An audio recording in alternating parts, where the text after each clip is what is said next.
This song features a walk-down pattern starting on C major with C, E, and G. Change the root only to B,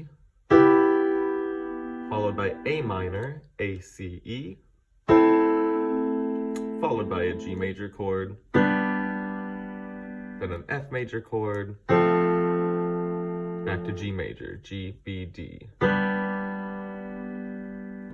With 2 beats per chord, it can look and sound like this. 1, 2, 3, begin on C, change the root, A minor, G major, F major for a full bar, G for a full bar.